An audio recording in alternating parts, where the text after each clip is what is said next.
There we go. Thank I think we're you ready so to go. much. Lovely. Amazing. All right, so I'm not going to talk to you guys too much about everything on the screen. So don't worry.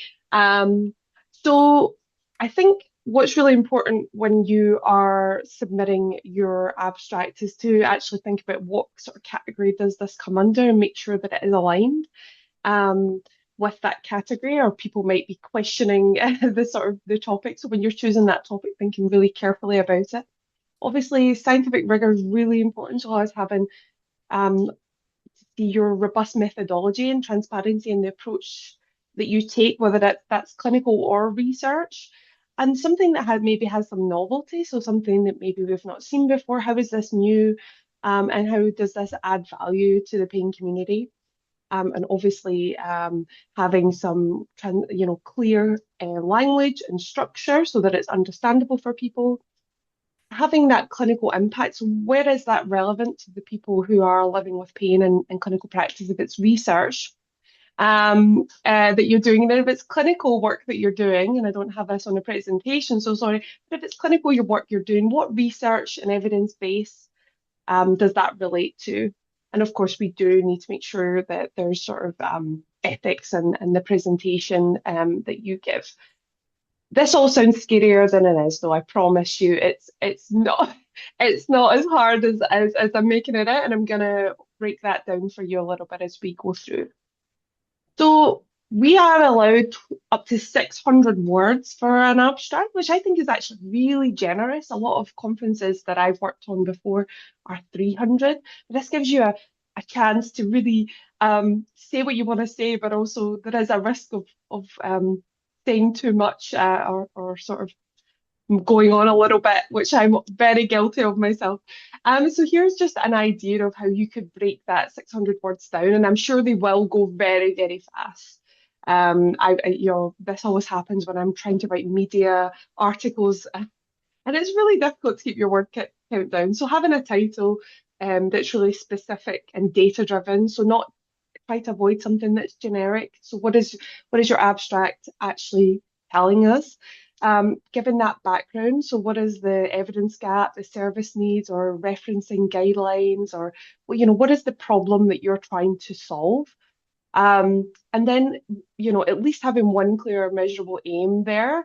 I So, think, sorry, oh, Afonso, I yeah, think go you have for a it. question. Yeah. Feel free to jump in. Oh, It's sorry, just Alfonso. just Hard a for me to quick, see. no Sure, problem. go for it. Just a quick question. Are you going to share that presentation with us at some point? Absolutely. Yeah, Okay, I so can I share don't. this. That's not a problem at all. Not a problem. As you see, I did actually write the content, but it's made by Gamma, so which is a great presentation tool if no one's used it yet. I've been using it No ever since I problem. found it, but not I a problem did. to share.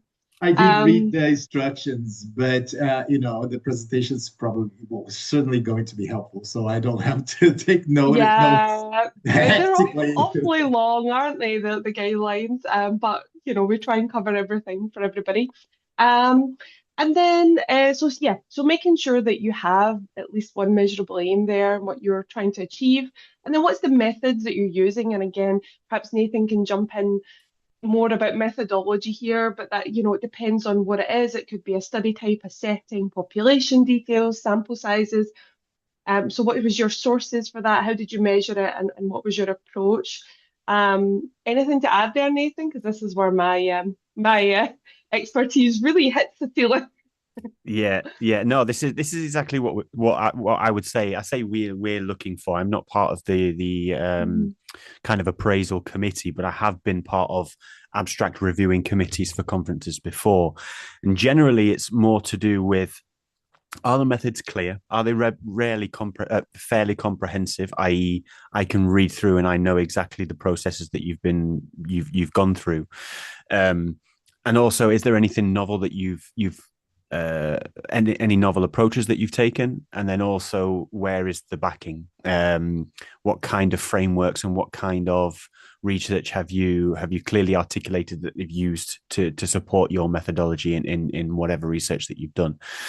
It's interesting because these sections kind of mention that you need to be comprehensive, as comprehensive as possible, provide all of the details that you can in 600 words for an entire manuscript. That can be quite difficult, especially for the methods part when we're looking at secondary pieces of literature for reviews and things where the methodologies can be quite extensive.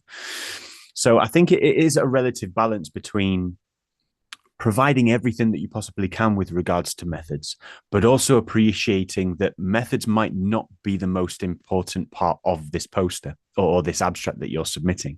People want to see the results. They might want to hear a little bit more about the background. So I think everything there is good. Study type, setting, population details, sample sizes, of course, are quite easy to add in. Your sources, where you gained your frameworks from, your approaches, and then your analytic approach more broadly. I don't know, Joe, if the BPS offer a template for abstract submissions, or is it perhaps because of course during an abstract submission you can either be filtered to an oral or a poster. Is that kind of the pathway here? No, not for the BPS actually. Okay. We don't really have oral submissions.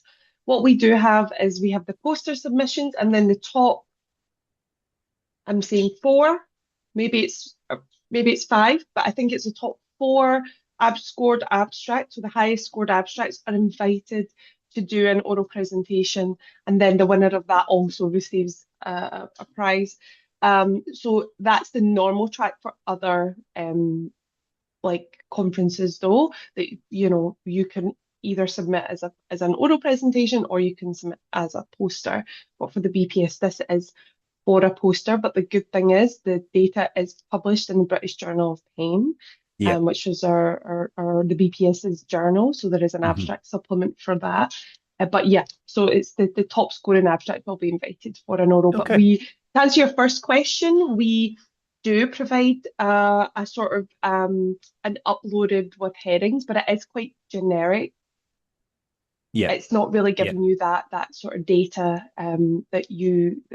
details that you're thinking of there. Okay. Yeah, I see how the submission is now, is that the abstract should be comprehensive, and then obviously you can tailor it to that. So yeah, I think that's a lots of information. I don't know if anyone else has any insights into methodologies, but I think they're relatively self-explanatory. If you've written your manuscript, and then you have a method section which is pretty much finalized, it's almost drag and drop, really. It's pretty good.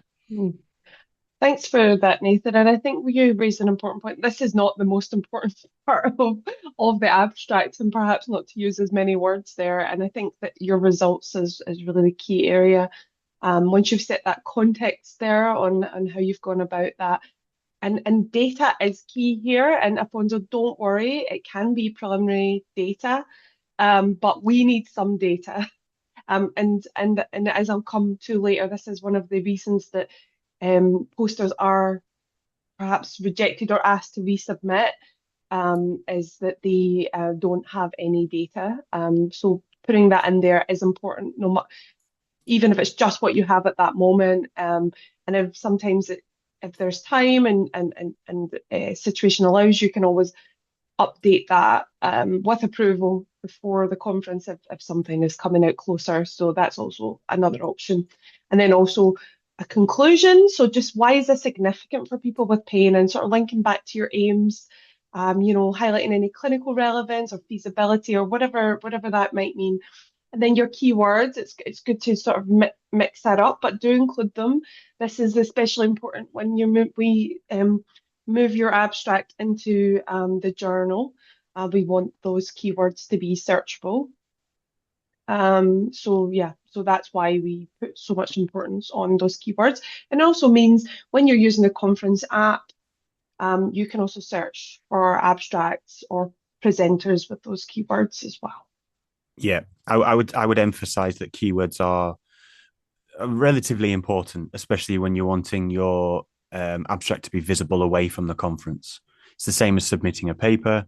There's certain keywords, as you'll understand the search terms, things like Google and stuff. So there might be some specific terms on, for example, the ICD-11, which is the classification of diseases. So there might be some words on there which link very well to your research. There also might be some words on the topic list, the abstract topic list for the meeting itself might be quite good. Things like epidemiology, neuropathic pain. Of course, keywords can be multiple, words at the same time.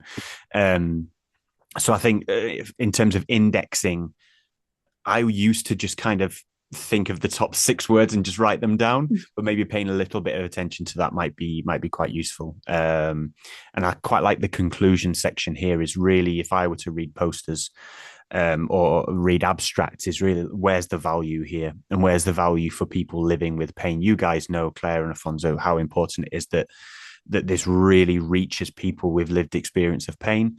So, but of course, that's only one side of things. Things like preclinical research might be less relevant to people living with pain. But of course, there's still a pathway there about how important it is. And Afonso, I know you mentioned there about the preliminary results. I think there's something really exciting about that. There's when I tend to read abstracts, and there are a few which talk about preliminary results. I think it's a real opportunity for you to reflect on what you have so far and what that means for the conclusions towards the end, perhaps even what it means for your methods. So do you plan on reiterating the methodology based on the results that you already have? And I think the really important part for that could be is if it was accepted and you had a poster, that's a fantastic talking point. That's a fantastic point to get people engaged in your research, to say, this is what we've got so far. This is what I think this means. What do you think it means? And that's a great way to engage. So I think don't be worried at all that it's preliminary. Of course, make sure it's involved, but also think about it in the grand scheme of where this could lead to, and try and convey excitement, which I'm sure you will, because we're doing our research anyway. But convey some excitement about what this could mean for people living with pain, researchers, academics, educators, whatever it might be. But I think that's a great sort of outline. That's kind of what I would have expected anyway if I was submitting. And all of a sudden, we think that, we said at the start that 600 words is a lot, but then all of a sudden reading this, you think, God, where am I going to do this in 600 words? It's strange how it works, right? Absolutely. Right. And sorry, Afonso? Let me just, Nathan, these were great insights, especially because, as I told you, I was a bit afraid because I only have preliminary data. We have concluded because I based the investigation on a protocol of 8 sessions in group interventions. So I only finishing the sessions late December this year.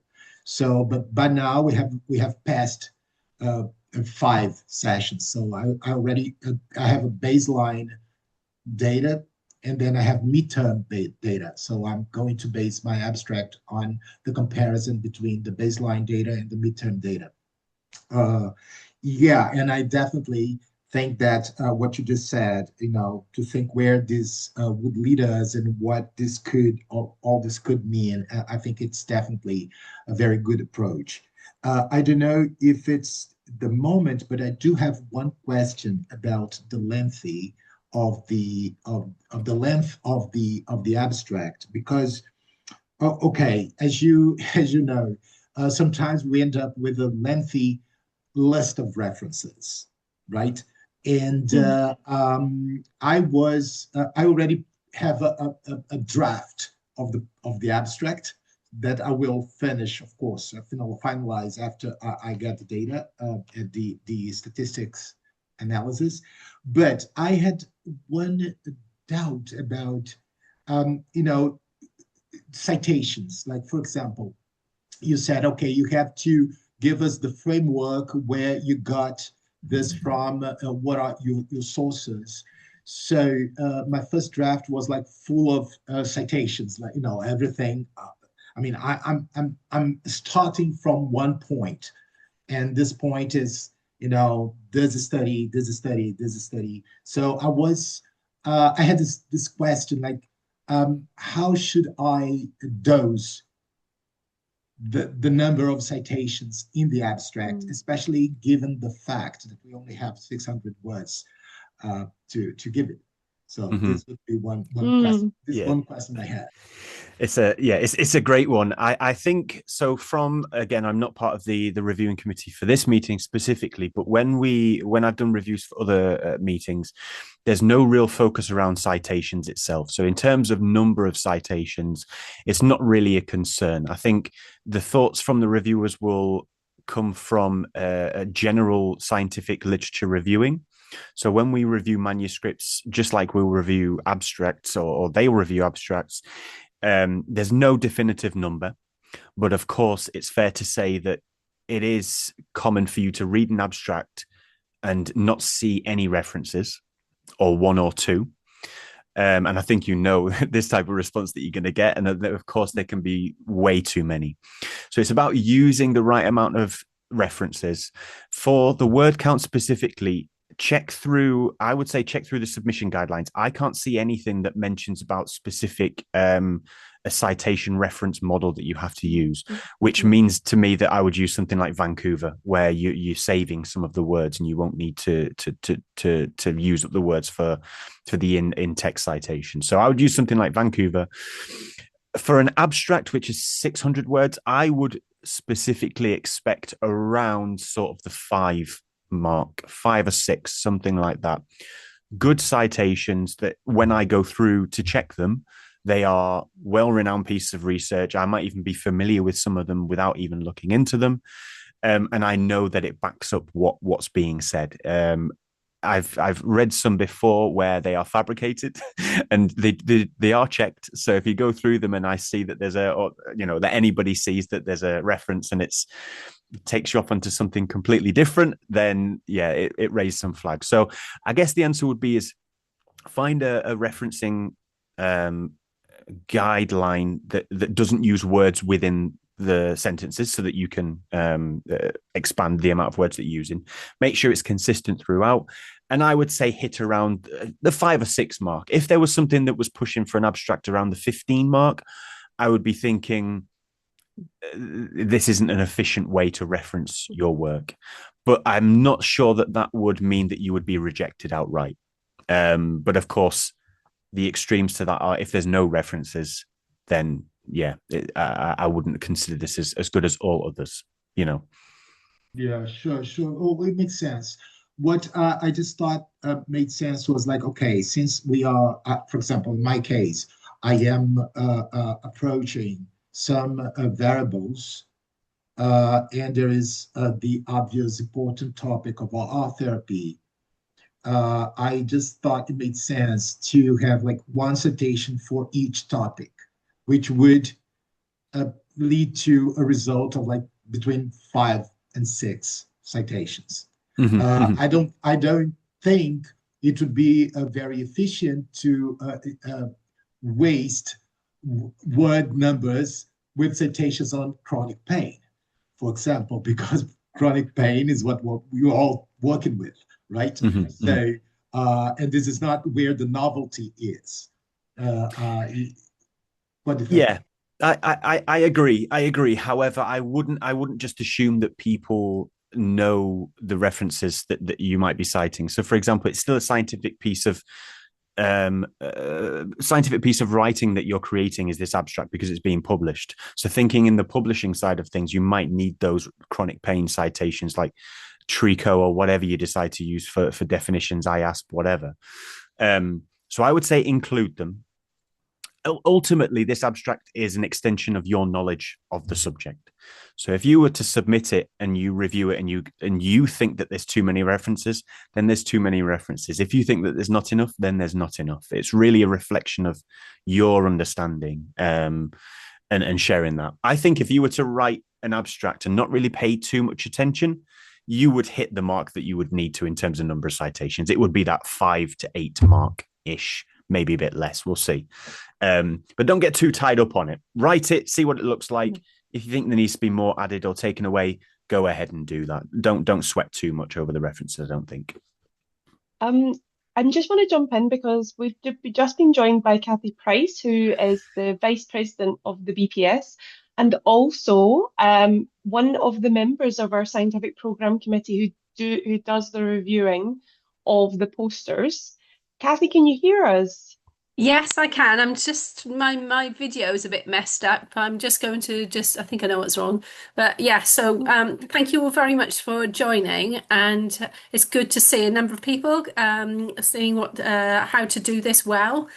I can hear that you've been really clear about things. I've been submitting posters to the BPS for probably 20 years, so off and on. So it's a thing I really enjoy doing, and we tend to we tend to admit most posters you have to have something very wrong not to, but then there are opportunities to win prizes and be shortlisted for presentations. So making sure your poster's really clear, not too wordy. You've got really clear data on it, are the things that make it stand out with very Yeah. clear messaging.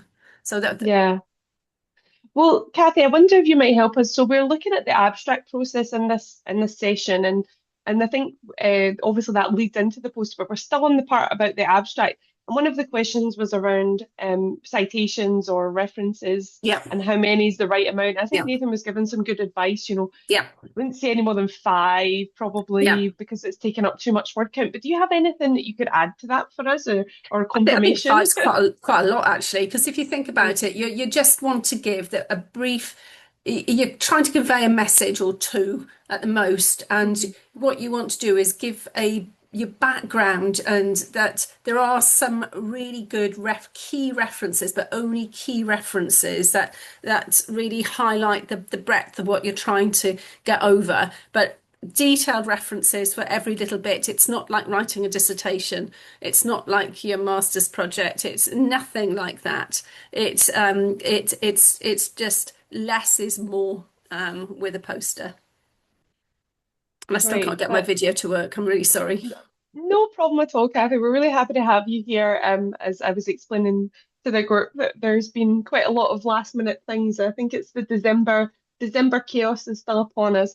Um, if there's no more questions, I might jump on just to the following slides, and maybe by then, Kathy, your camera may or may not be fixed. It's I not a don't think problem, it's but going to work actually. I've yeah. tried every which way.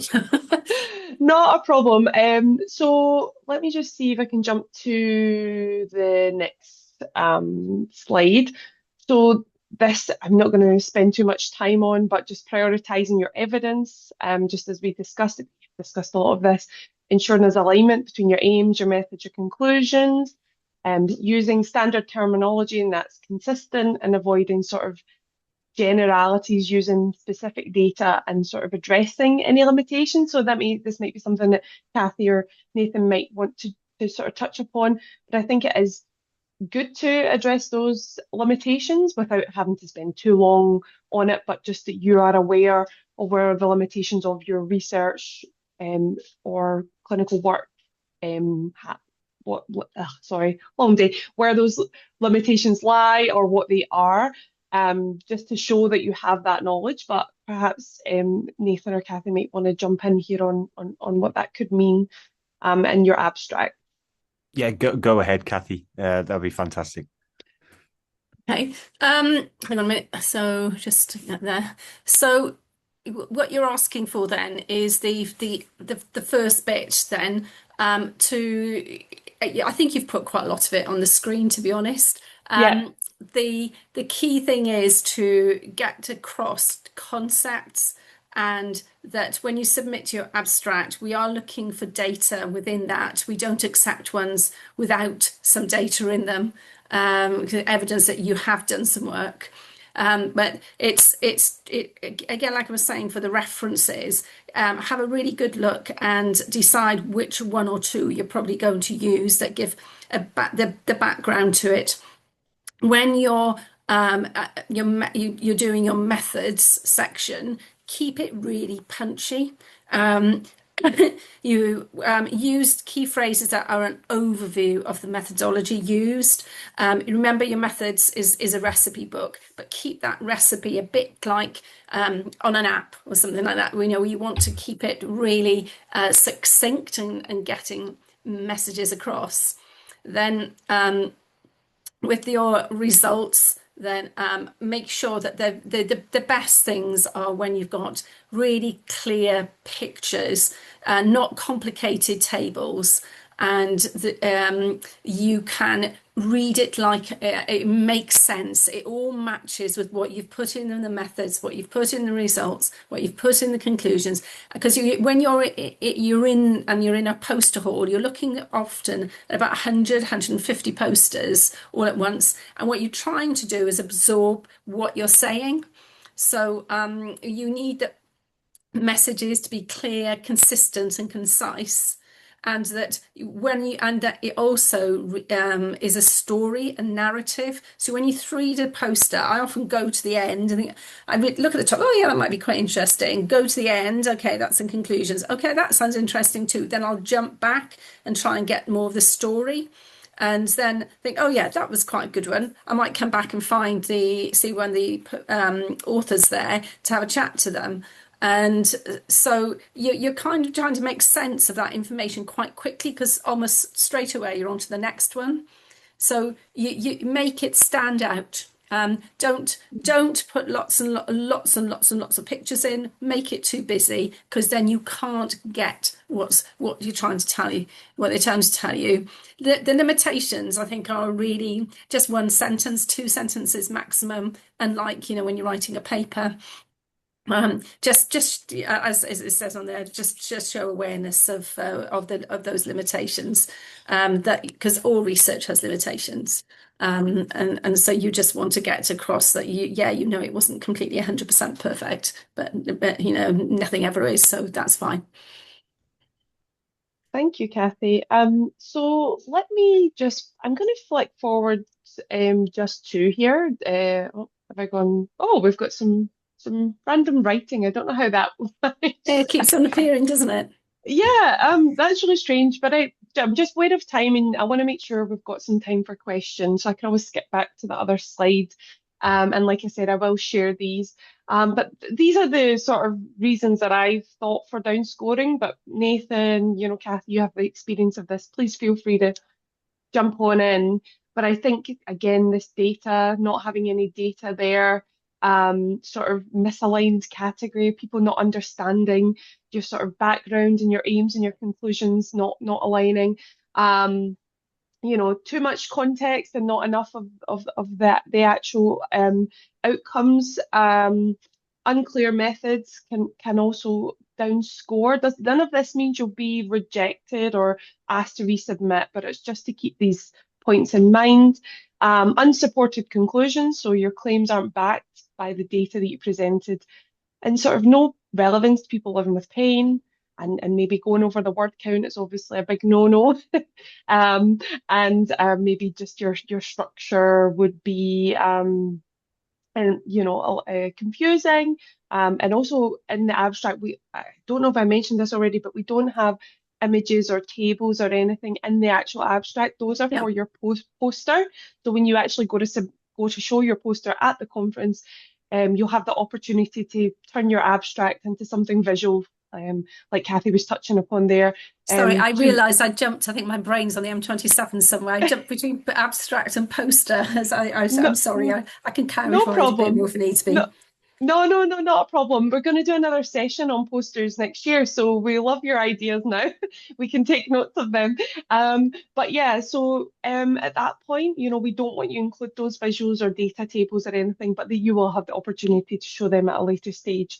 Like we said earlier, 600 words is not really a lot once you get started, and if you're passionate about your project, like most people are, it really is very difficult.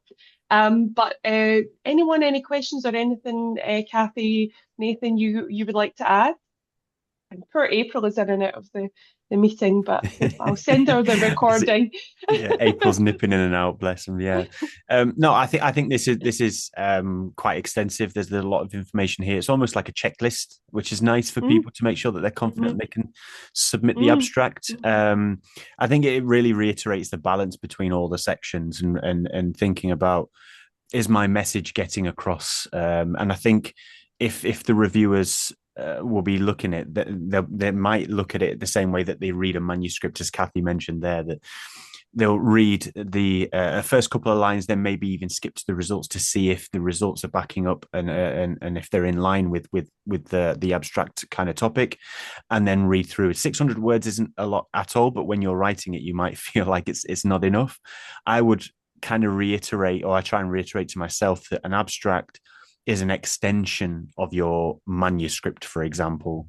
It's an extension of your work. It isn't a replica. It isn't a shortened version. So I think saving a bit, as Kathy really mentioned really well there, actually, was the method section of having the overview of the methods. So if you're using, for example, a systematic review methodology, not going too much into detail of that, talking about it most broadly, so you can leave space for the results and the conclusions and everything else that goes with it. So another thing might be is to ask some colleagues.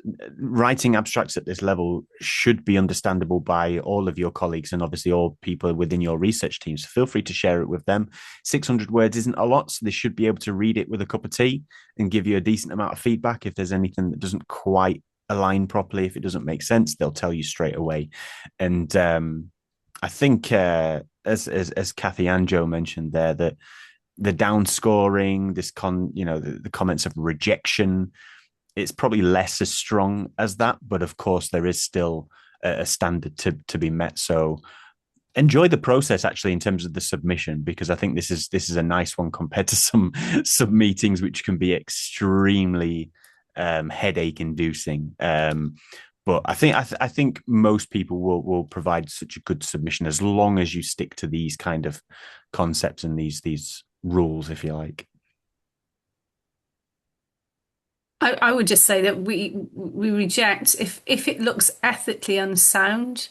That's the main reason for rejection, and then the next one is no data. Otherwise, I can't think that we reject for anything else. Fairly benign, to be honest.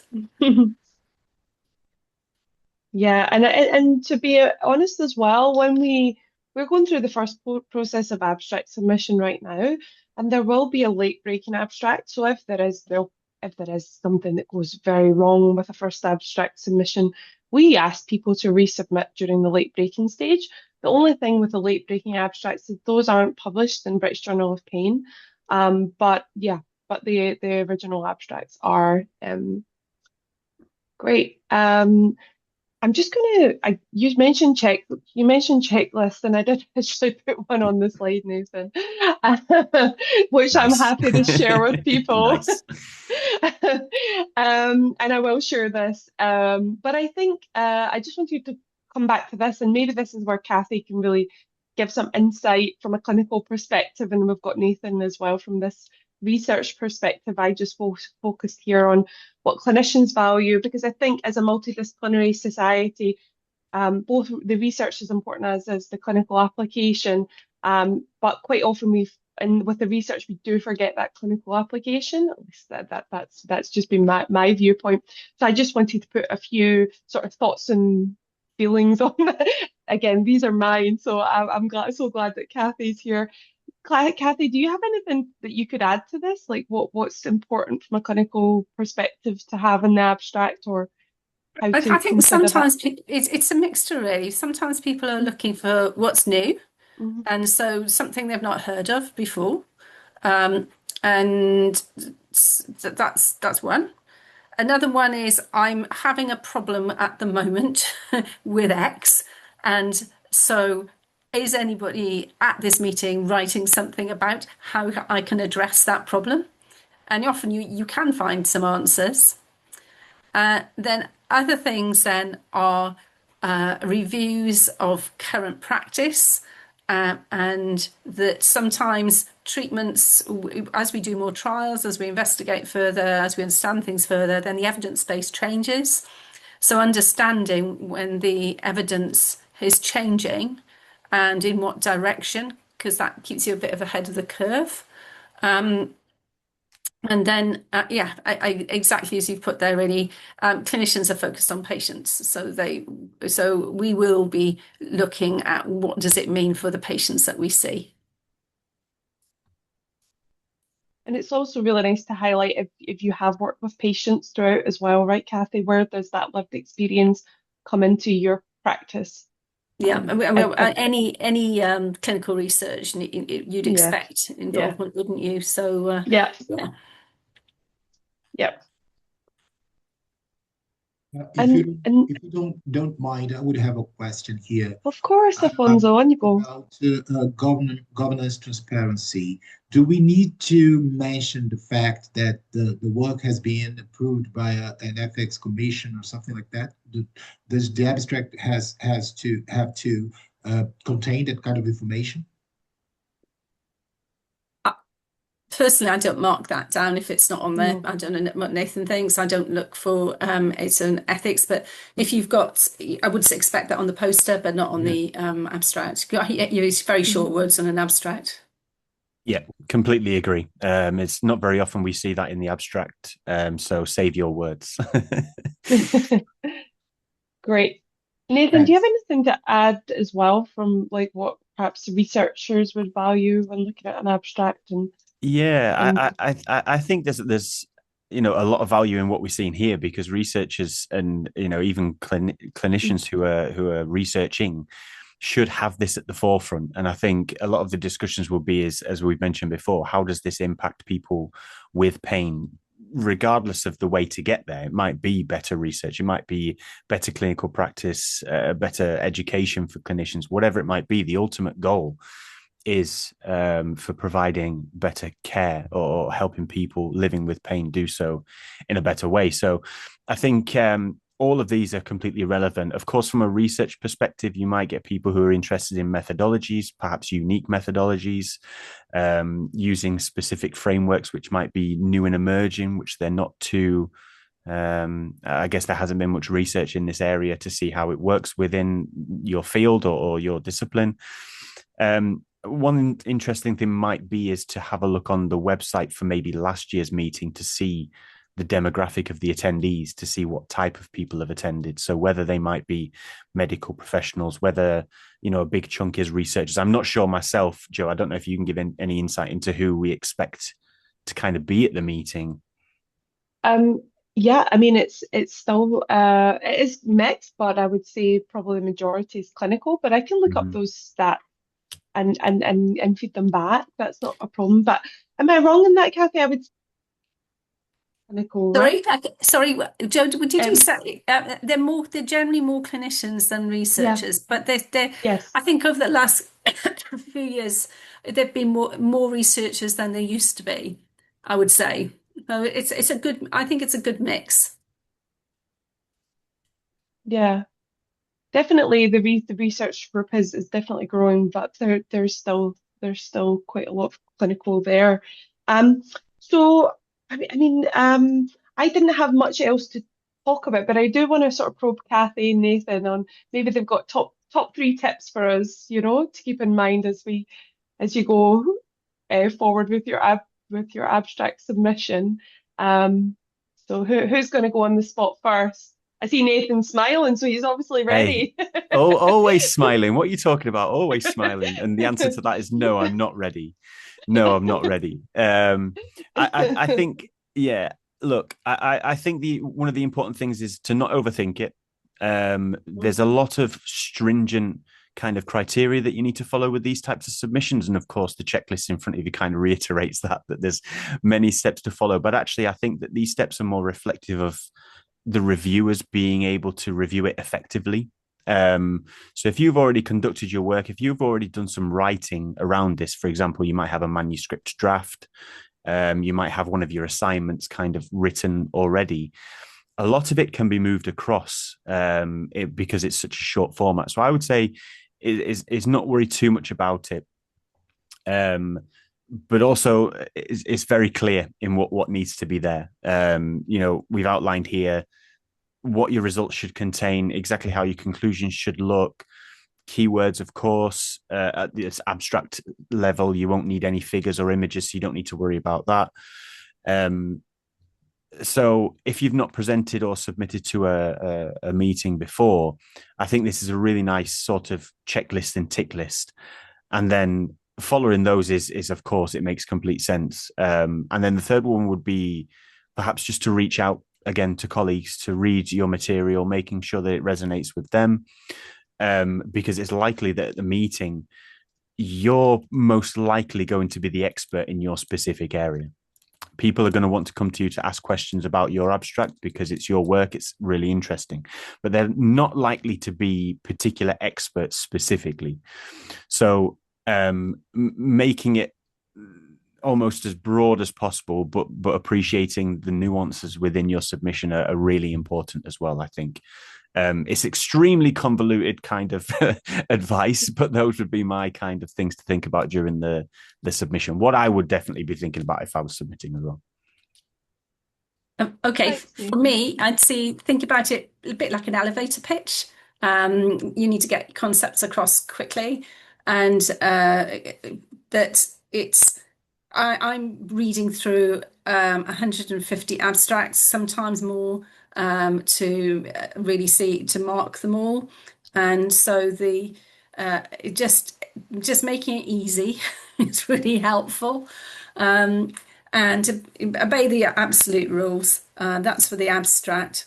We're going to do, Joe, you said we're going to do something else on the posters, didn't we, anyway? So I won't talk about the posters. So yeah, just if you have any last minute tips, of course, they're welcome. We can take them onto our make sure we put them into our next presentation as well for posters. I think this is Nathan's really project area. He loves to talk about posters, but I would love to hear your thoughts. Oh, mine, sorry, yeah. Yeah. Probably they're going to be the same. Probably visually impactful. You know some pictures quite often are helpful. Very clear tables. Don't have too much data. I've just been looking at a few, and they're too busy. So less is more again.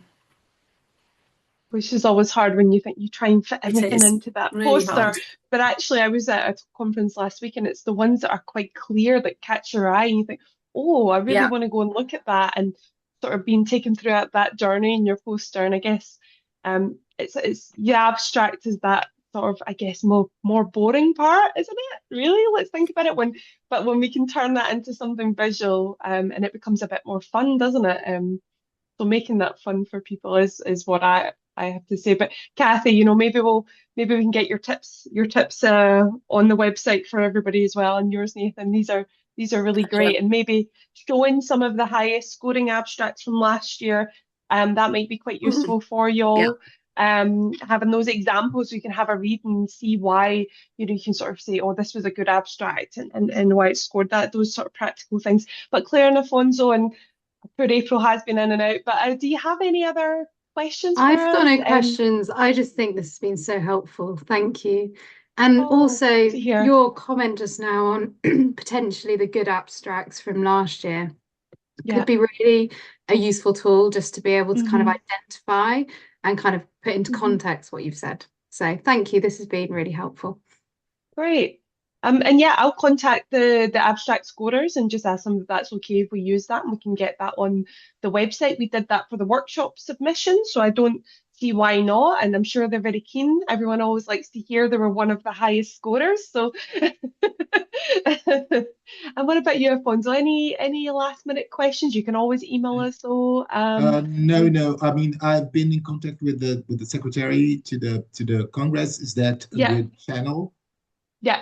Yeah, okay. And you can also contact us directly at the Society. I'm just going to pop the email into the chat for you.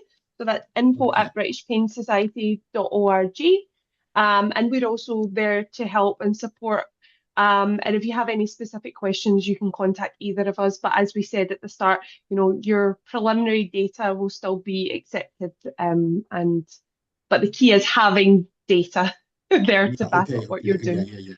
Yeah. And then I would be so glad to receive a copy of the presentation. It would be so helpful. Oh yeah, absolutely. I'm gonna make a note to get that shared as soon as I can. Not a problem at all.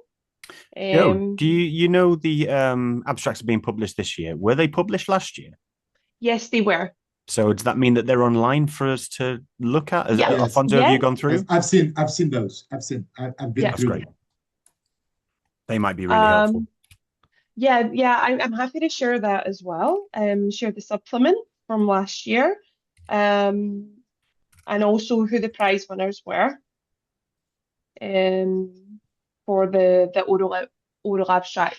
Kathy, do you remember how many are selected for the prize? Is it four? Four was in my memory, but I wasn't sure. Well, the problem is, Joe, you won't remember very well because the answer is it varies from year to year. Okay. So we always used to have 6, but then we had more than one session. So we've had, like 4 or 5 in one session and then 4 or 5 in another. So I think we just need to see it depends on the quality of the abstracts as well, as to how many we eventually end up putting in for presentations. Yeah. But yeah, it's a nice, exciting thing to be invited and present, and then the opportunity to win a prize from that as well. But great. Well, if there are no other questions, I guess I'll let you get on with your evening. But do know that you can reach out to us at any point with any other questions, and we'll get this information shared with you. Maybe tonight, but if not, tomorrow. I have another webinar, so depends on how much time there is. So feel free to join if you would like to join. It's about integrating supported self-management into services. So yeah. And no problem about your video, That Kathy. sounds really Thank you so interesting. much. Yeah, if you want to sign up, it's not too late, Claire. I can send you the link. That would be great. Bear with me 1 second and I'll get it for you. Other than that, do you have a nice plan this evening, Afonso? I guess it's a bit later for you, right? No, yeah, well, it's 6:30 here. I'm in Portugal. It's the same time. Oh, is it the same time? Of course it is. Silly me. Just much nicer weather. That's the only difference. Yeah. It just Well, feels. Well, compared like with Brazil, I can say so. Yeah. Yeah, sure. Oh, well, gosh, compared to Scotland, I'm not I was so going to say sure. compared to Oh Scotland. gosh, yes. Right, it's from LinkedIn, but it is the Zoom sign up if you want to join us, Claire. You might want to That's grab yourself amazing. Thank another you so cup of tea, Thank though. you. It starts in half an hour, yeah? Oh, that's fab. Thank you. Thank you. Enjoy it. Thank you Cheers. so much. Again, Bye. everybody. Thank Bye, Have a lovely everyone. evening. Bye-bye. Bye. Bye-bye. Bye. Bye-bye.